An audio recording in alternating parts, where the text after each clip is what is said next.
água da chuva leva areia e lixo, que causa entupimento no sistema e transbordamento. Chuva escoada da forma certa pela boca de lobo não entope o esgoto. Quer cuidar da sua rua? Verifique se ela já tem rede de esgoto. E se tiver, faça a ligação. Esgoto. O trato é ficar ligado. CAGES e Governo do Ceará.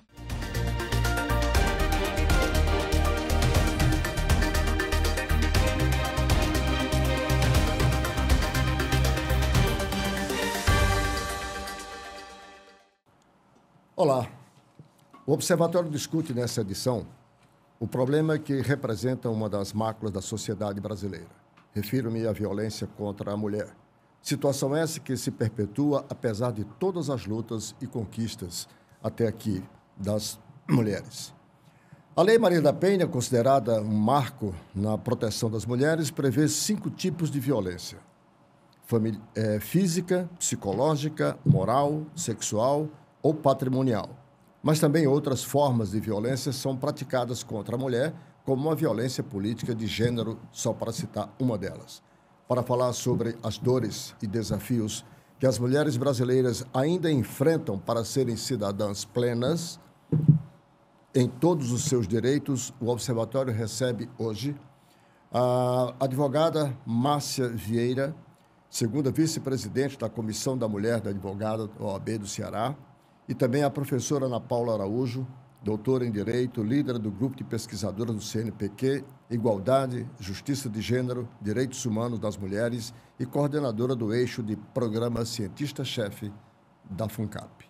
Muito obrigado desde já pelas participações aqui em nosso programa. A nossa ideia, quando pensamos em pautar esse assunto, foi buscar mulheres que sentem, portanto, na pele e vivenciam o dia a dia nas suas práticas profissionais, bem como acadêmicas, para que a gente possa discutir esses vários ângulos. A Agência de Notícias do Senado acaba de publicar uma informação que me chamou muito a atenção, segundo a qual até a violência contra a mulher está tão acentuada que até as rotinas estão sendo modificadas. Eu queria que a senhora discorresse sobre isso. Pois não. Primeiramente, agradecer ao convite, né, e ao importante tema aqui, tão necessário nesse momento em que os índices de violência são alarmantes, né, na nossa sociedade. E, em relação a essa questão da rotina em específico, é claro que a sociedade ela está vivenciando hoje, de todas as formas, essa agressividade nos relacionamentos das mulheres, né? Então, se torna mais inseguro, inclusive, né?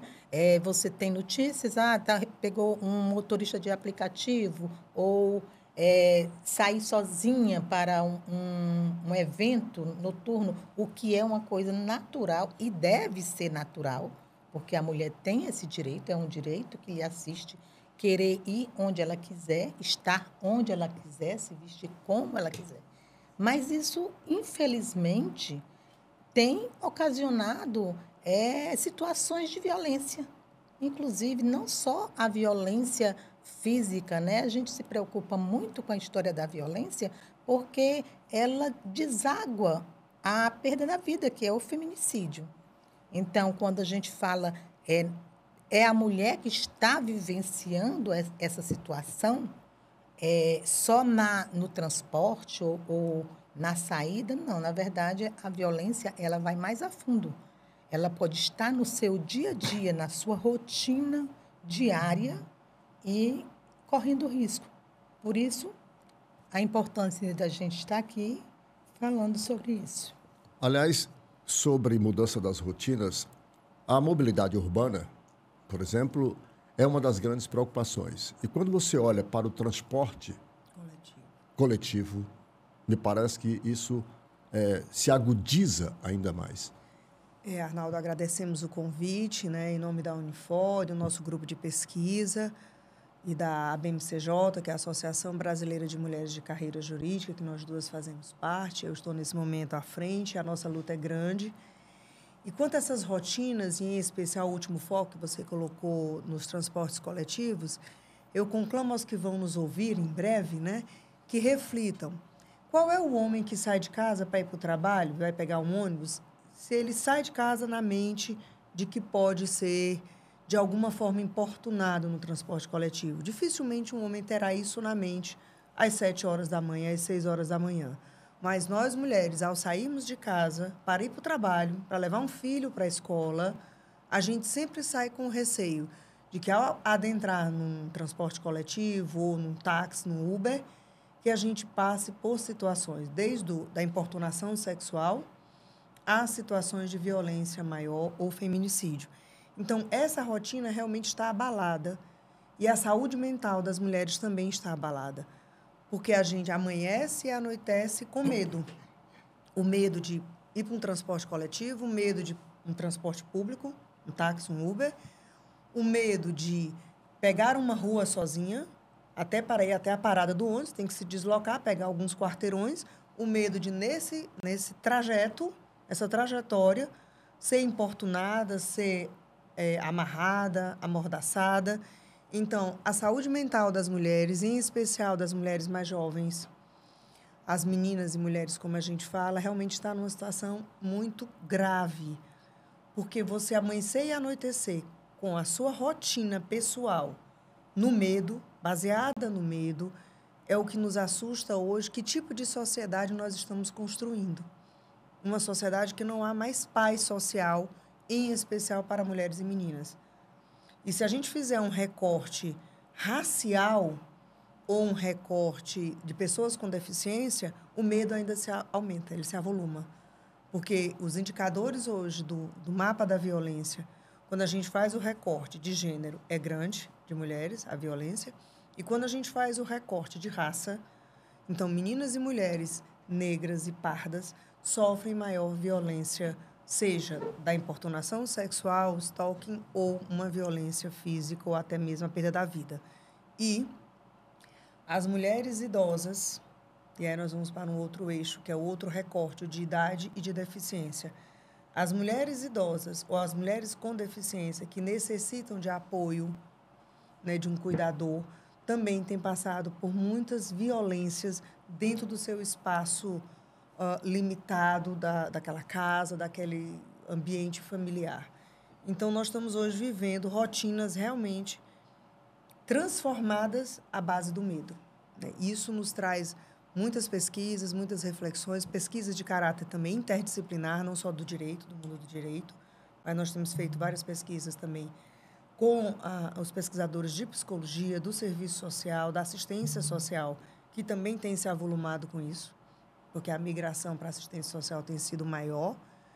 E nós precisamos criar, a Márcia tem trabalhado muito, a gente tem trabalhado muito intensamente com isso, políticas de educação e conscientizar os outros tipos, que são a violência moral, a violência nas relações de trabalho, a violência nos transportes coletivos, a violência nas redes sociais. E aí a nossa grande meta hoje, Arnaldo, qual é? E aí eu aproveito essa oportunidade para colocar a todos. A Lei Maria da Penha é uma das melhores leis do mundo, propagada e falada sobre isso. Mas por que a gente entende que ela é tão boa?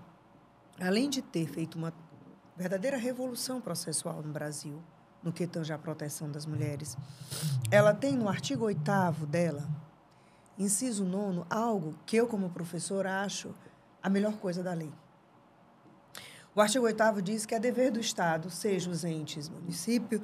Entretanto, ele diz uma coisa maravilhosa no inciso 9º, que o conteúdo, que eu vou aqui narrar, que é um conteúdo obrigatório em todos os níveis educacionais. Então, níveis educacionais para nós do Brasil, de acordo com a LDB, é o quê? É o ensino fundamental, médio e superior. Então, quando a lei diz é obrigatório em todos os níveis educacionais, ela está dizendo que é obrigatório desde a escola primária, aquela escola do menininho pequeno, a menininha pequena, até o nível superior, os conteúdos de igualdade racial, os conteúdos étnico-raciais, os conteúdos de direitos humanos, gênero e o enfrentamento à violência doméstica e familiar. Então, Arnaldo, o que eu queria chamar a reflexão aos nossos ouvintes é que Será que as nossas escolas públicas e privadas estão tratando esse conteúdo? Igualdade racial, as questões étnico-raciais, as questões de direitos humanos, as questões de gênero e violência doméstica como conteúdo obrigatório? Porque eu não estou falando aqui de uma palestra isolada. A lei está dizendo que é um conteúdo que precisa ser tratado. Não está dizendo que precisa ser uma disciplina, mas ele pode ser tratado até mesmo numa matéria de história. Você fala a história de gênero, a história das violências, você fala isso. Será que os nossos cursos superiores, públicos ou privados, tratam desses assuntos? Não estou falando do curso de Direito. O curso de Direito a gente trata. Mas é importantíssimo, por exemplo, que o curso de Medicina aprenda o que é uma violência doméstica e familiar. Por quê? Porque muitas das mulheres que a gente atende, elas têm passado numa UPA, têm passado num pronto-socorro, e elas chegam lá com medo do agressor, elas dizem que caíram da escada, que escorregaram na água, e, na realidade, elas vêm de um espancamento. E se o médico ou a enfermeira ou aquele técnico que está atendendo não tiver esse olhar, essa lente um pouco mais apurada, não vai saber socorrer aquela mulher para além do socorro só mecânico da saúde. Só socorro físico. Isso, a gente precisa de um socorro psicológico, jurídico, social, emocional. Então, essa lei é fantástica. Quase 19 anos e até agora eu acho que ela não está sendo cumprida, né? É pouco efetiva, né? Sim. Esse artigo nós temos que lutar. Doutora Márcia, isso me faz aqui provocar algo que a mim também incomoda muito. Qual a gênese? Nós estamos no século XXI, vencido o primeiro quartel do século XXI, estamos com 2025.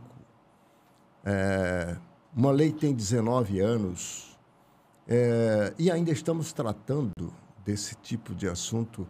Eu comecei chamando de uma das tragédias da sociedade brasileira, porque isso é uma tragédia.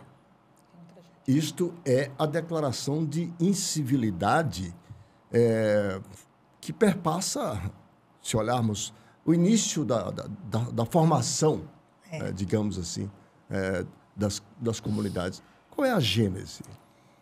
Assim, Arnaldo, é interessante a gente perceber que nós viemos de uma cultura patriarcal.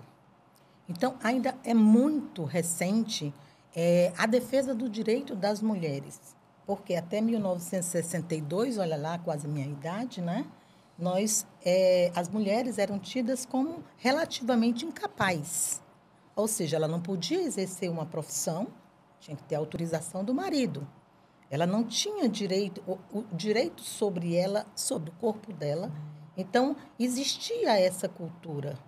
Infelizmente, nós vemos na sociedade, e a doutora Ana Paula traz uma pauta que a gente bate muito, inclusive é uma pauta necessária, que é a educação, e nós não vemos outra forma de nós enfrentarmos essa calamidade da violência doméstica, senão através da informação e da educação. Como você mesmo falou inicialmente, internalizar. E aí, nós temos ainda muitas pessoas que não sabem diferenciar que o direito da mulher é um direito humano, né? Então, assim, não faz essa diferença de que homens e mulheres, eles têm os mesmos direitos para viverem numa sociedade equânime.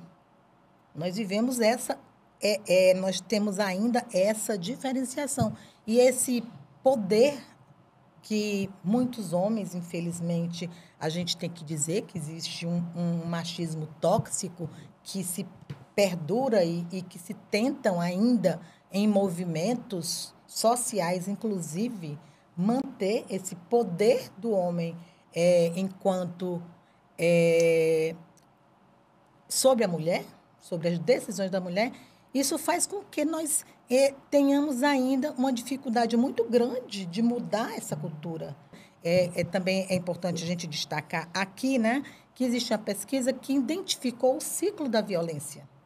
E a mulher sair desse ciclo da violência é uma coisa, assim, muito difícil, porque ela se condiciona à vida naquele formato de esperança de que vai mudar. Então, o ciclo da violência tem 3 fases, onde a primeira é de tensão, onde tem um relacionamento, né? E já conturbado, tenso, mas a segunda fase já é a própria violência contra ela. E a terceira fase é a lua de mel, porque o agressor, ele vai agora, depois que cometeu, convencê-la de que aquilo não vai mais acontecer, não vá fazer a denúncia, não vai acontecer mais isso. Mas, logo em seguida, tudo retorna. Aí, o que faz a mulher passar tanto tempo que, em média, para denúncia, a mulher passa 20 anos dentro de um ciclo de violência, segundo pesquisa.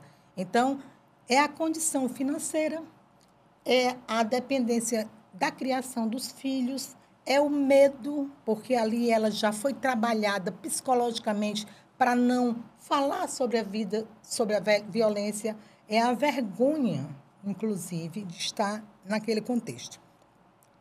E você tem, a gente percebe, né, está mais claro agora, e graças a esse trabalho intenso de identificação dessas formas de violência, o que muito bem fez a Lei Maria da Penha, que você identifica que a violência ela não tem classe social. Ela acomete a pessoa de nível alto, de nível cultural, inclusive, financeiro, de viver num ciclo de violência. E a base, né? A base que tem menos assistência também. Só que o número de subnotificação é quase equiparado ao número de notificação. Ou seja, muitas mulheres estão fora dessa pesquisa que o Atlas nos traz. E isso faz com que perdure cada vez mais as situações de violência. Arnaldo, tu me permite só a gente tentar fazer aqui uma reflexão, se não sobre a gênese, mas sobre o processo histórico, né? Isso. Na Idade Antiga, se a gente for estudar a história da humanidade na Idade Antiga, nós, mulheres, não participávamos das estruturas de poder. Mulher não votava. Mesmo a chamada e propalada democracia grega, mas quem participava da ágora grega? A elite intelectual e econômica, a aristocracia, mulheres e escravos, que muitas vezes eram os filósofos, que eram escravizados nos processos de expansão e de guerra, participavam. E o trabalhador braçal. Então, nós, mulheres, ao longo da história da humanidade, mesmo com a evolução que nós tivemos, e de fato tivemos, com as cotas partidárias, eu fui hoje olhar um pouquinho antes de vir para cá, como é que está o mapa do Ceará de representatividade. Câmara dos Vereadores. Das 42 cadeiras, só 8 mulheres. Na Assembleia Legislativa, das 46 cadeiras, 8 mulheres. Deputados federais, das 22 cadeiras, 3 mulheres. Senado, das 3 cadeiras, 1 mulher. Isso nós estamos falando do Poder Legislativo. Poder Executivo cearense. Nós nunca tivemos uma governadora eleita. Nós tivemos uma governadora, Isolda, que assume quando o Camilo renuncia. Mas o nosso processo histórico, desde a época das províncias, das capitanias, até o Brasil independente, o Brasil imperial, o Brasil república, nunca tivemos a liderança formal de uma mulher na estrutura do Estado. Prefeita de Fortaleza, tivemos 2, apenas. Né? Então, quando você olha, eu olhei aqui o Executivo, baixíssima representatividade. O Legislativo, a representatividade melhorou nos últimos 10 anos, mas ainda é totalmente desequilibrada. Quando a gente vai para o Poder Judiciário, o nosso Tribunal de Justiça do Estado do Ceará só foi presidido 3 vezes por mulheres. Um tribunal que tem 150 anos. O Ministério Público teve 2 mulheres procuradoras-geral de Justiça. A Defensoria Pública é a única instituição dessas de carreira formal, pós-Constituição de 88, que foi liderada por mais mulheres do que homens. É uma instituição que foi criada pela Constituição de 88, aqui no Ceará, em 94. Então, de 94 para cá, que a Defensoria Pública se instala, ela teve o inverso. Só teve um homem defensor público geral, mas é a única. A nossa OAB, que a gente ama, que somos militantes, só agora conseguimos eleger uma mulher. Então, enquanto a representatividade importa, sabe, Arnaldo? Porque quando eu tenho mulheres nas estruturas de poder, e historicamente elas não participaram, eu não consigo trazer a pauta para o momento. Então, se eu não tenho mulheres deputadas, e aqui não é uma luta contra os deputados, mas se eu fosse um homem, eu teria dificuldade de entender o que é pobreza menstrual. Porque, para mim, homem, eu não menstruo. Então, eu não sei a dificuldade que uma menina ir para uma escola sem ter acesso a uma absorvente. Aliás, isso é tão verdadeiro que, quando foi para aprovar a lei nós aqui tivemos na seríssimos Assembleia, problemas. a gente teve aqui um número significativo que votou contra. Votou contra e ainda dizia, isso é um absurdo, isso é um gasto do dinheiro público. Eu dizia, gente, está provado, o MEC tem estatísticas disso, que as meninas faltam à escola exatamente no período menstrual. Aí o homem não tem essa lente porque ele é um homem. Então, é difícil para ele entender que nós, mulheres, passamos um constrangimento se uma roupa mancha. E ela vai manchar se eu não tenho um absorvente ou se eu não tenho dinheiro para trocar o absorvente de maneira contínua. Então, enquanto essa representatividade feminina não chegar nas casas, nos poderes, para ter um diálogo mais equilibrado, fica difícil uma efetividade da política pública. Porque até para pautar a política pública é difícil. Né? Nós temos grandes deputadas estaduais, federais, a nossa senadora Augusta tem sido uma militante incansável, Larissa e tantas outras, mas falta ecoar por esse desequilíbrio de representatividade.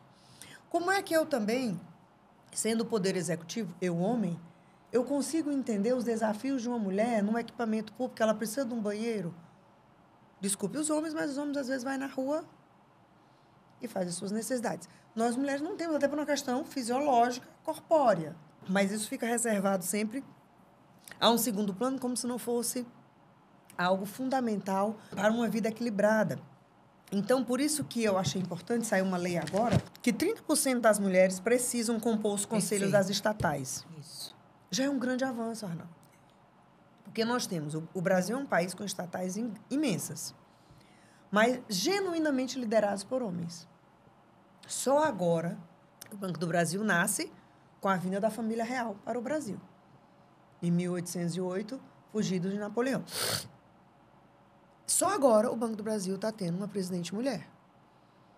Então, como é que um equipamento desse poderia ter políticas internas de gênero, raciais, de pessoa com deficiência, se eu não tenho na minha cabeça, historicamente, pessoas que trazem consigo essa reflexão? Por melhor que seja um homem. Então, quando eu, agora, por lei, eu obrigo que os equipamentos, as estatais brasileiras, tenham necessariamente pelo menos 30%, eu trago diversas lentes. Com certeza. E aí eu trago diversas reflexões. Não quer dizer que o desafio vai ser finalizado, não. Mas eu, pelo menos, passo a ter representatividade. Certamente. Então, é uma coisa que a gente precisa. O Brasil, nessa questão, Arnaldo, eu vou lhe dar o dado. O Brasil, hoje, na análise mundial, é o 133 na colocação do ranking mundial de mulheres parlamentares. É um dos países que menos tem mulher parlamentar, né? No quadro da ONU. A representatividade ministerial, nós estamos na posição 53 do ranking mundial. Então, enquanto é uma coisa pré-mente, é o que eu volto a dizer aqui, não é uma luta de homens e mulheres, tá? Que vão nos ouvir e tal, mas da mesma forma que a gente luta por essa representatividade, porque assim eu consigo ter diversas lentes. Com certeza. E claro que chegando a essas lentes, a gente tem a luta da lente racial, a luta da pessoa com deficiência, a luta dos povos tradicionais. E tudo isso precisa ter, porque o Brasil é esse país que realmente é plural. Ele é plural em raça, ele é plural economicamente, ele é plural em gênero, na sua diversidade. Agora, essa diversidade, ela ainda não está espelhada na estrutura de poder. E se eu não espelho na estrutura de poder, dificilmente eu consigo espelhar que a sociedade olhe e diga, realmente é importante essa pauta. Porque eu estou retroalimentando um modelo tradicional. Qual é o modelo tradicional que vem desde a Idade Antiga? Homens no poder decidindo sobre todos nós. É exato. Então, a gente precisa romper isso. é importante destacar que as instituições, elas estão atentas a isso, elas também estão fazendo. Isso reflete no que a doutora Ana Paula traz, nessa lentidão dessas mudanças, porque nós temos várias instituições trabalhando em relação às mulheres vítimas de violência, procurando recuperá-las, atendê-las, transformar profissionalmente para que tenha um recurso. E tem um destaque interessante também, doutora Ana Paula, que eu trago, que nós fizemos, inclusive, um evento agora da Comissão da Mulher Advogada na OAB, para trazer à pauta o julgamento, o protocolo de julgamento com perspectiva de gênero. O que é isso? O CNJ, já dentro desse contexto, ele traz o protocolo, né, através da Resolução 492, para que os juízes, os magistrados e os tribunais, eles tenham esse olhar sobre o processo com essa perspectiva das partes, né, trazer mais uma humanização, porque não resta dúvida que também lá no processo, com maioria de juízes, eles não focam naquela necessidade. Inclusive, nós temos julgamentos que vêm com sentenças assim que esdrúxulas, né? Infelizmente. E a OAB, desde 2015, ela já trabalha para que haja essa equiparação de gênero dentro da ordem, que também tem o protocolo com perspectiva de gênero sendo utilizada dentro de suas comissões, né? E a paridade de gênero, né? Ou seja, hoje, na OAB, é necessário que se equipare dentro das comissões, dentro das escolas, dentro dos cargos, tudo com a equiparação. Isso é muito importante para a sociedade, porque é um exemplo, acaba sendo um exemplo, né? A gente vai fazer um rápido intervalo para, no segundo bloco, a gente sequenciar essa discussão. Não sei antes comunicar que o governador Eumano de Freitas anunciou que serão investidos 211 milhões no saneamento básico do Ceará. Os recursos foram disponibilizados pelo BNDES durante reunião entre o presidente da CAGES, Neuri Freitas, o governador Eumano Freitas, o presidente do BNDES, Aloísio Mercadante. Entre os projetos que serão contemplados com esses 211 milhões, vão permitir a recuperação do Interceptor Oceânico Leste de Fortaleza, a ampliação da rede de esgoto de Crateús e a construção de uma adutora que vai levar garantia hídrica para a cidade de Maracanaú, aqui na região metropolitana. Eu vou fazer um rápido intervalo e, quando voltarmos, eu já vou deixar no ar aqui a discussão. Essa é uma luta das mulheres ou é uma luta que deve ser da sociedade? Porque, pelo que eu estou vendo, o Estado exclui, através de seus poderes representativos, os homens são, digamos assim, estão à frente como aqueles que promovem essa violência. Afinal, quando teremos uma cultura de combate à violência contra a mulher no sentido coletivo e não numa luta mulher e homem, Estado e mulher? Um instante só e a gente volta.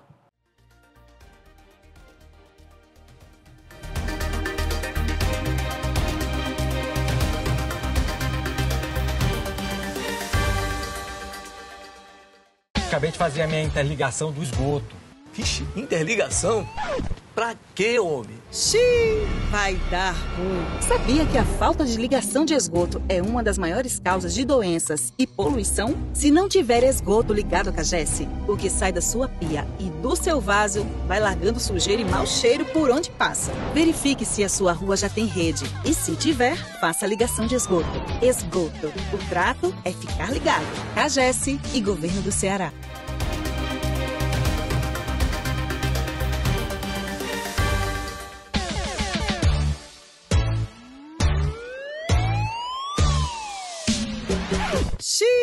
Vai dar ruim.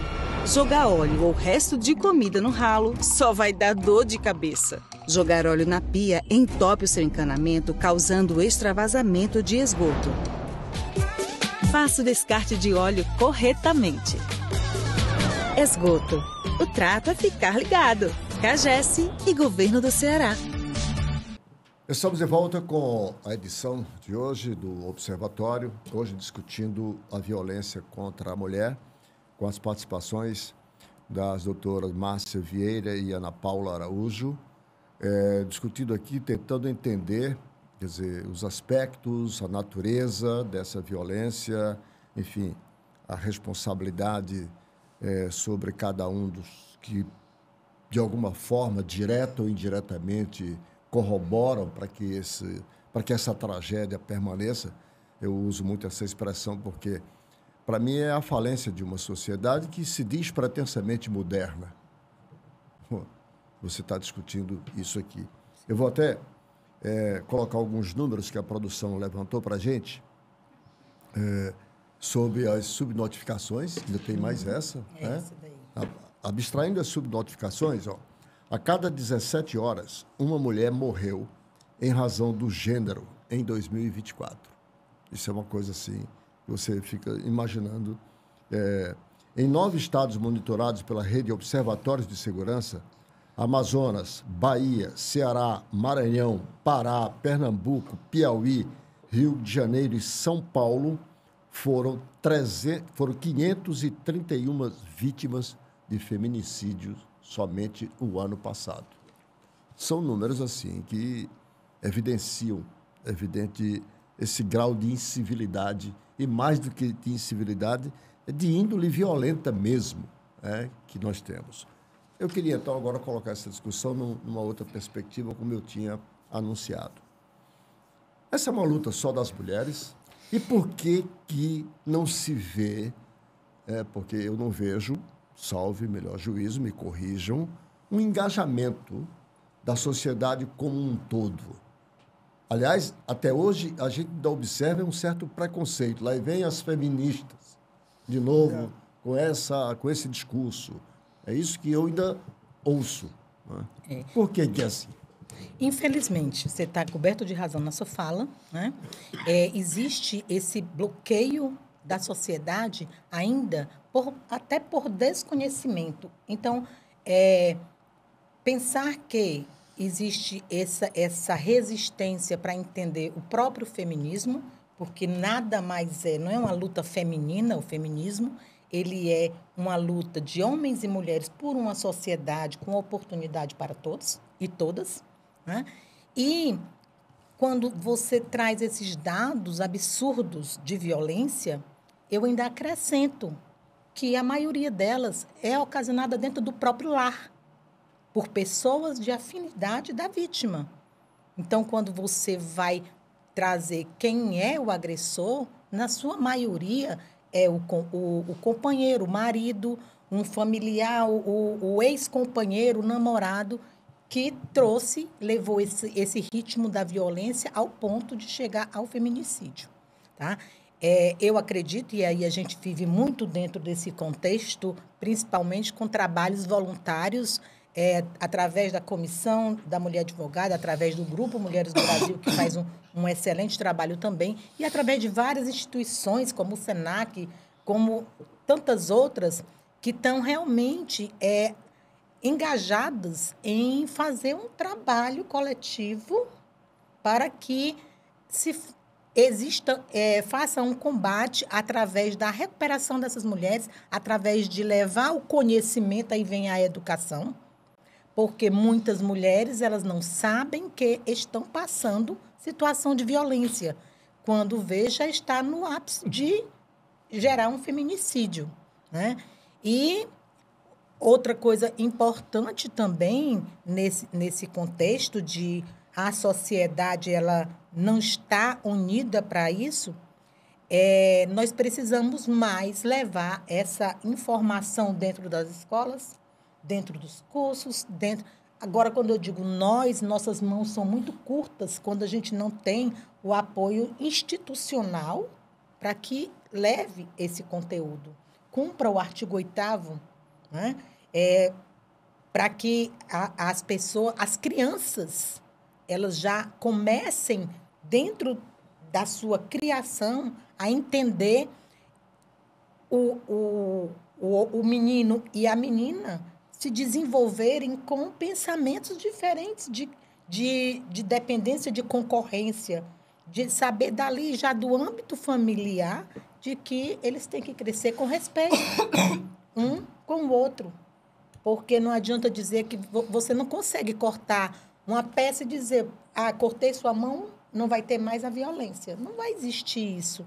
É uma questão cultural. Como a doutora Ana Paula já trouxe esse contexto, então é necessário para uma mudança cultural que instituições continuem realmente reforçando esse trabalho. E tem mais, a violência, ela traz, assim, um reflexo tanto no trabalho como no próprio sistema de saúde. O sistema de saúde gasta bilhões para atendimento a mulheres vítimas de violência, muitas vezes de subnotificação ou mesmo as notificadas. Então, são bilhões. E muitas doenças que as mulheres vítimas de violências ficam, elas são permanentes, né? São depressão, né? São traumas que precisam de um trabalho contínuo que o sistema de saúde público não dá. Então, essa dor da violência, ela é muito cruel, e, inclusive, no mapa da violência, traz um dado também muito cruel, porque quase 40% das crianças, das vítimas de violência, elas estão entre 0 e 14 anos. Então, crianças e adolescentes estão sendo vítimas. A gente fala muito em mulher, né? A gente fala muito em mulher. Quando a gente fala em mulher, a gente fala numa mulher que já está dentro de sua vida, sua formação, trabalhando, saindo. Não. Dentro de casa, as meninas estão sofrendo violências. Muitas vezes por seu parente, por seu padrasto, por seu tio. Até pelo pai. Exatamente o que eu ia dizer. Até pelo pai.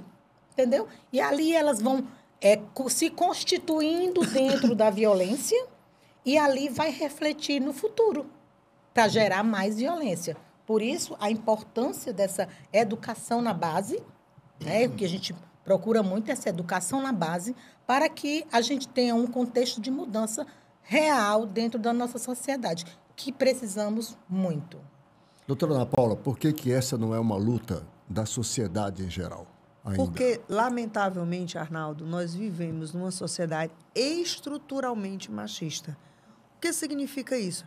É intergeracional e de várias gerações. É o meu bisavô, meu tataravô, minha tataravó, que retroalimentou esse pensamento.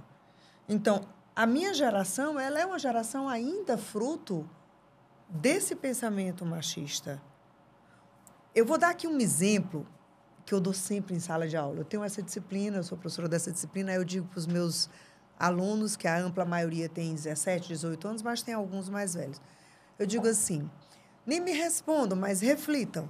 Qual foi o brinquedo que a mãe de vocês deu para vocês? Aí eu olho para as meninas e digo, eu tenho certeza que a mãezinha de vocês, com maior amor, maior carinho, sem nem imaginar que ela está retroalimentando o machismo, ela deu para você uma vassourinha, uma panelinha, um fogãozinho. E deu para o menino o quê? Uma bola, um mini laboratóriozinho para ele ser cientista. Então, nós mulheres não somos cientistas, não somos esportivas, nós somos para ficar dentro de casa. E não quer dizer que a gente não possa. Se for uma escolha minha, eu fico. Mas quando eu faço isso já de um condicionamento desde 2, 3, 4 anos, eu estou olhando para minha filha e estou dizendo, não, você não vai ser cientista. Ciência, laboratório, não foi feito para você. Você vai ser professora. Olha, eu sou professora, mas esse também... A função de magistério no Brasil, ela foi estruturalmente também alimentada para as mulheres serem professoras do normal, do antigo normal. Era o máximo que a gente conseguia naquela época. E isso ainda se reproduz, que é o que a gente chama do teto de vidro. Nós, mulheres, a gente olha para algumas funções e nós não atingimos aquelas funções. Pouquíssimas mulheres, se a gente for pegar o mapa da ciência, nós temos pouquíssimas mulheres nas estruturas de poder de ciência, como física, químicas, prêmio Nobel, a maioria são homens. Por quê? Porque a gente ainda retroalimenta isso. E por isso que fica essa sociedade dual. Mulher, aparentemente, imaginariamente. Mulheres contra homens, homens contra mulheres. Enquanto eu não conseguir mostrar isso na base, que é o seio familiar, reprogramar isso na família, dificilmente eu consigo ecoar na sociedade. Eu gosto de dizer a minha própria família. Meu pai era um homem libertário, mas minha mãe não é tão libertária. Mas eu não a culpo, porque ela vem de uma família do interior que diz, e ela repete isso até hoje, que mulher em casa, para que mulher quer ir tanto para a rua? Essas feministas nos deram o direito, inclusive, de estarmos hoje aqui falando isso, e quem não concorda poder também dizer. Não concordo, acho que a mulher tem que ficar em casa. É um direito que a pessoa tem de pensar. É porque existiram essas que romperam.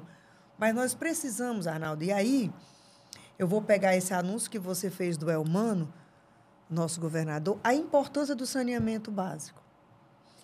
O saneamento básico atinge frontalmente a questão familiar. Porque quando não há saneamento básico, as crianças adoecem. Com verminoses, com todo tipo de mazela. E quem mais sofre? A mãe. Porque na estrutura patriarcal nossa brasileira, o pai continua saindo para o trabalho. A mãe, se trabalha fora, vai ter que se dividir em 1000 ou então vai pedir demissão.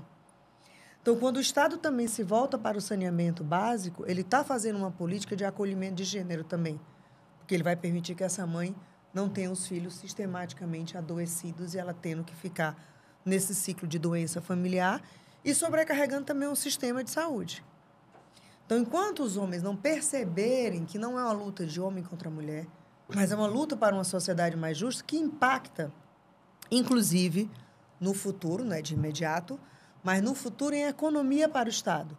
Porque se eu invisto em saneamento, eu tenho crianças menos adoecidas, eu tenho mães que poderão trabalhar melhor e o sistema de saúde também não será sobrecarregado.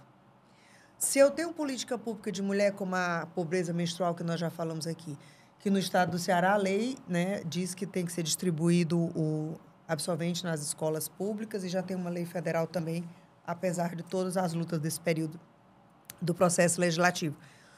Por que é importante o absorvente? Porque o absorvente, além de fazer com que a adolescente não falte à aula, ela não vai adoecer. Porque as meninas de periferia ainda usam aqueles paninhos que lava e põe. E aqueles paninhos são altamente infecciosos. Sobrecarrega de novo o sistema de saúde e mais gastos para o Estado. Então, quando os homens também se aperceberem que muitas das políticas elas são prevenção de doenças, prevenção de violência, prevenção de organização urbana, embora seja aparentemente uma política de gênero, ele vai ver que também economicamente é bom para o Estado. Né? Então, ver o saneamento... Eu vou te dar um outro dado. Ontem eu estava em uma reunião com a juíza do Juizado da Violência Doméstica e Familiar, uma delas. A reunião começou às 15h. Ela me disse que até a 13h, no juizado dela, ela já tinha recebido 15 pedidos de medida protetiva, só na manhã de ontem. Isso, as mulheres que conseguiram ter coragem de acessar o sistema, seja pela denúncia eletrônica ou pessoal. Mas muitas mulheres não têm a coragem. Por quê? Porque ela tem uma dependência econômica do homem. Ela tem uma dependência econômica. Esse é um outro problema. Essa é a grande chaga. Enquanto a gente disser que lugar de mulher é sempre para estar em casa, então ela vai depender economicamente daquele homem. Então, ela não vai ser uma mulher autônoma. Até que ponto o Estado, da sua forma como está estruturado, com as suas políticas, hoje, podemos dizer, de desenvolvimento socioeconômico, até que ponto o Estado tem uma grande parcela de responsabilidade na geração dessa dependência econômica das mulheres? A meu ver, total, tá, Arnaldo? Porque enquanto eu não tenho uma representatividade, eu não tenho novas políticas, eu mantenho a realidade estrutural que eu tenho e eu não levo para a escola a compreensão do que são direitos humanos, do que são direitos de mulheres, do que é violência doméstica, eu estou mantendo o status quo. E o status quo é um status quo patriarcal conservador. Então, o Estado ele precisa investir na política de educação, na política de melhoria da representatividade, e não como nós temos ainda hoje, Arnaldo. Você, que é historicamente um jornalista que milita na área política, você já militou com meu pai, que é falecido. Você não sabe, meu pai era o Araújo Castro, do PDT. Não diga. Sim. Por isso eu digo, eu tive Maravilha. um pai que era libertário. Saudosa memória. E isso, eu me lembro de você, eu era muito pequena, você não lembra de mim, mas eu me lembro de você nessas idas e vindas da política. Enquanto o Estado não alimentar isso, ele está achatando as mulheres. Ele não está dando espaço para o crescimento. E o crescimento econômico, social, intelectual. Eu vou te dar outro dado de uma pesquisa que eu fiz. Eu sou professora universitária há 33 anos. Essa foi a tristeza do meu pai, que eu não fui para a área política. Ele deixou de ser vereador e eu não fui.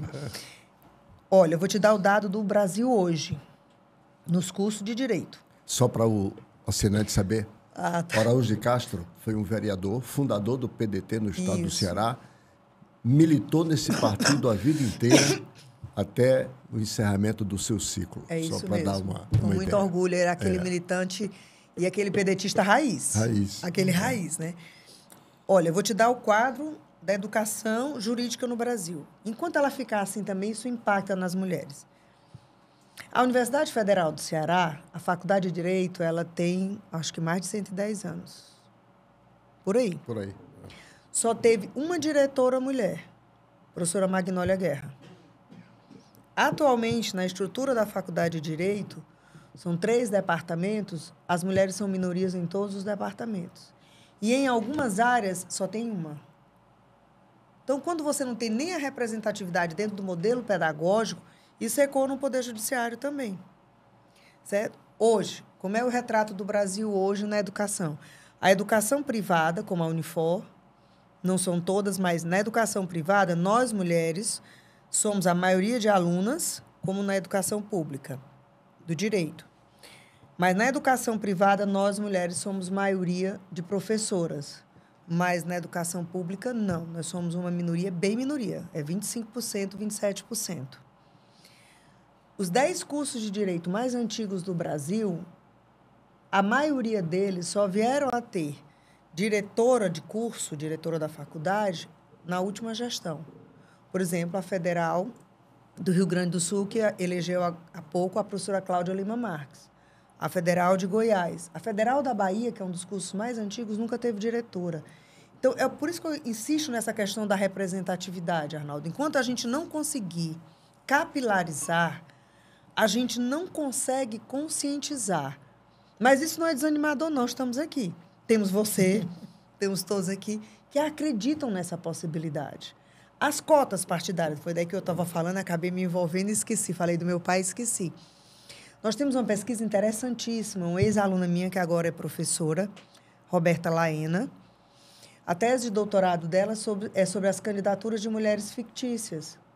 Você cumpre a cota partidária formalmente, mas não são candidaturas reais.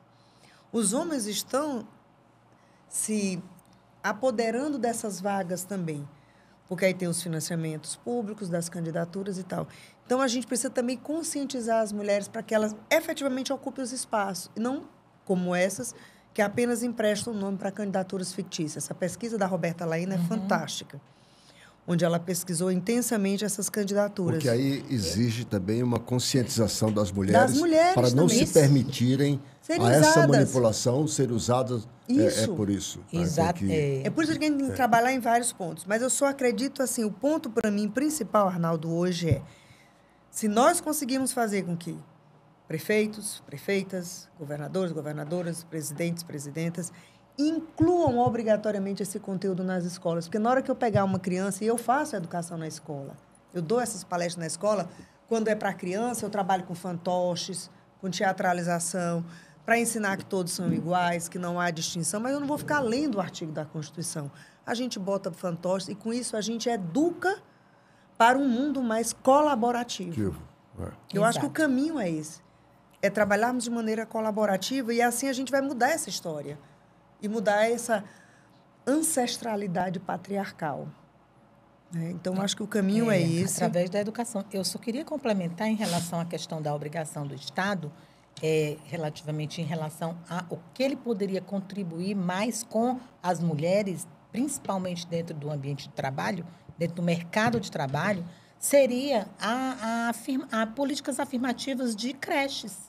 Então, uma das dependências que acontece demais de a mulher não poder ir trabalhar, o afastamento dela do trabalho, é a criação dos filhos. E isso gera a dependência econômica. E gera, exatamente. Então, a mulher ficando dentro de casa, ela está gerando a dependência econômica, criando os filhos. E muitas vezes o que se vê e que desemboca no judiciário é que as mulheres passam 20, 30, 40 anos cuidando da casa, cuidando dos filhos, cuidando do homem enquanto ele se desenvolve economicamente, profissionalmente. E, no fim das contas, o homem está lá dentro do contexto social que ele escolheu com sucesso e ela não deixa de ser a mãe que cuidou dos filhos e que, se for para um mercado de trabalho, ela não tem preparação. Até porque ela já está com uma idade avançada. Então, o governo promovendo efetivamente essa questão das creches escolas para que as mulheres possam deixar seus filhos e ir para o seu trabalho, isso já seria um fator super favorável para que a gente pudesse também combater essa dependência econômica e, consequentemente, a violência contra as mulheres. E o pior, né? Pegando esse gancho aí da Márcia, ainda bem que o nosso STJ acabou de já decidir e se encaminhar em face ao protocolo para julgamento com perspectiva de gênero, porque essa realidade que a Márcia falou aqui, que a doutora Márcia falou, das famílias que a mãe fica em casa cuidando e renuncia à sua atividade profissional, e se ela se divorciar desse marido, muitas delas saíram sem nada. Isso. Agora não, esse trabalho invisível, ele agora pode ser mensurado e está sendo indicado pelo próprio Poder Judiciário a que os juízes façam essa perspectiva de gênero, ou seja, é um casamento de 20 anos, ela tinha uma profissão tal, deixou aquela profissão, quanto isso vai ser compensado financeiramente. Refletir, porque aquele patrimônio que foi construído de maneira invisível, ela colaborou. Não foi de maneira visível, ou seja, depositando dinheiro todo mês. Mas a presença dela em casa diminuiu. Um ajudante, um motorista, levar para a escola, levar para o futebol, levar para a natação, levar para a dança. E isso é custo também, né? Então, isso hoje é uma coisa que também está sendo mapeada no Poder Judiciário. Mas só agora. Quantas e quantas mulheres se divorciaram e muitas saíram até sem alimentos. Outra questão também que é de obrigação do governo, e ele vem fazendo, ele vem trazendo mais rigor na legislação em relação à punição do agressor, né? Então, nós temos aí as medidas protetivas que a mulher pode ter, sem que tenha um processo ali imediatamente, ela pode contar com a medida protetiva de afastamento do agressor da própria residência, para que ela não corra o risco de um risco mais acelerado em relação ao feminicídio. Agora, né, também bem recente, o agressor agora ele vai ter que usar tornozeleira, porque o agressor, mesmo com a medida protetiva, ele permanecia naquele combate. Ele precisava do poder da mulher de estar sempre denunciando. E isso, realmente, as mulheres elas têm realmente esse medo, né? Então, são meios que vão trazer mais rigor. Mas isso resolve? Não é essa... Eu não uma correção, né? Eu não creio que seja a solução, tanto o rigor. O rigor é mais uma prevenção. Eu vou fazer, agora eu vou pensar que, né? Porque se eu cometi a violência e normalmente eu entrava dentro da sociedade, ia para o meu bar, ia para o meu passeio, ia para o meu trabalho, normalmente, hoje já vai ficar diferente, você vai estar em liberdade, né? Mas acontece que você vai estar com a tornozeleira, você está acompanhado. Então, eu acredito que essas medidas que traz mais rigor na legislação, ela também é um fator positivo para que o agressor pense duas vezes até cometer a violência. Agora, também acrescento que realmente a gente tem que levar o conhecimento, né? Sensibilizar a sociedade de que é necessário, se você está dentro de um ciclo de violência, é necessário que você denuncie. Não se mantenha dentro de casa, né, nesse sofrimento. O governo ele vai poder tomar medidas diante do seu contexto de pesquisa, que já é absurdo. Mas os fatos de subnotificação, como a gente já falou anteriormente, ela faz com que se permaneça aquele costume, né, de que não vai dar em nada. Porque você faz, você volta para casa, a mulher sofre e continua o mesmo contexto. E nisso os filhos são criados dentro da família, sendo desenvolvido dentro do ambiente que ele pode reproduzir no futuro. Então, realmente, é sensibilizar e levar ao letramento, que a gente trabalha muito essa questão do letramento, que o letramento significa dizer que eu estou mostrando o assunto e você depende da sociedade para que queira aprender e identificar o que está sofrendo e realmente tomar uma iniciativa efetiva. Através da denúncia, que nós temos aí o 180, né, que recebe todas as denúncias, e na emergência o 190. Eu queria só trazer um dado aqui. O número de feminicídios no último mapa da violência aumentou em quase 1%. Aí a gente para pensar e diz, bom, então o sistema de segurança está tendo a melhor compreensão do que é uma morte causada pela condição de gênero, de ser mulher, que é o feminicídio, e uma morte de uma mulher causada por um assalto, que é o que a gente chama de femicídio. Mas olha que dado interessante. O Ceará é paradoxal, porque isso aumentou a taxa de feminicídio a nível de Brasil. No Ceará, aparentemente, a taxa diminuiu na estatística. Porém, aumentou a taxa de homicídio de mulher.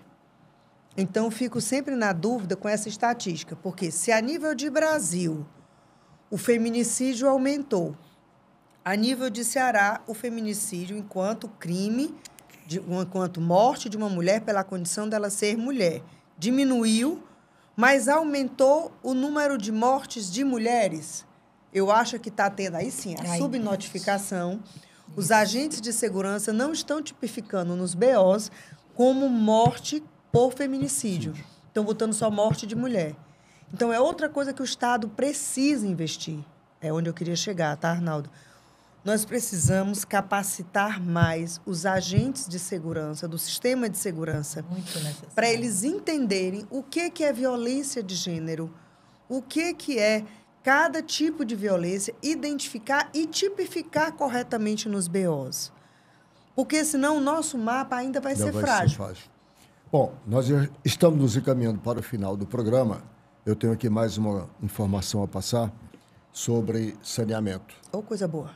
A Companhia de Água e Esgoto do Ceará, a CAGES, está realizando ações de melhoria no sistema de abastecimento de água nos municípios do Baixo Umari e Palmirim, localizados na região do Cariri. O projeto tem como objetivo otimizar a operação, preservar água do açude Genipapeiro 2, principal fonte de abastecimento daquelas cidades, que hoje é uma grande preocupação, a segurança hídrica do estado do Ceará. Embora nós estejamos hoje com 10,2 bilhões de metros cúbicos de água reservadas, quer dizer, nos nossos reservatórios, mas precisamos cuidar. Não são suficientes. Bom, eu quero agradecê-las aqui pelas participações, pelas contribuições. Certamente vamos voltar aqui outras vezes para aprofundarmos a discussão. Aí, 30 segundos para as suas considerações finais. Então, Arnaldo, a gente, enquanto Comissão da Mulher Advogada, tem feito um trabalho constante, não só dentro da própria profissão, dentro de advogadas para advogados, na verdade. A gente também ele leva a informação à sociedade, né? É importante que a gente possa estar fazendo isso e eu quero agradecer a esta oportunidade, né, de estarmos aqui com a querida Ana Paula, que é uma estudiosa do assunto e eu compartilho muito com todo esse estudo dela, e que nós precisamos realmente dar as mãos, não só como sociedade civil, mas como com políticas públicas, né, através de todos os nossos órgãos de governo, para que a gente elimine de vez a violência contra a mulher. Doutora Ana Paula. Arnaldo, eu queria agradecer em nome da Universidade de Fortaleza, e a gente falou tanto de representatividade, né? Eu sou Unifor, Seila Unifor, enfim, mas a Unifor tem uma representatividade diferente. Por exemplo, a Universidade Federal do Ceará nunca teve uma reitora. A Universidade de Fortaleza já tivemos reitora. Eu sou liderada por mulheres lá no curso de Direito. Então, a Unifor tem feito um trabalho muito intenso, tanto de representatividade como de disseminação de direito das mulheres nos diversos cursos e nas suas diversas ações de extensão comunitária. Eu acho que essa é a nossa grande missão como educador, disseminar a educação em direitos humanos. Obrigada pela oportunidade. Foi mais uma edição do programa Observatório, que estará de volta na próxima semana. Muito obrigado e até lá.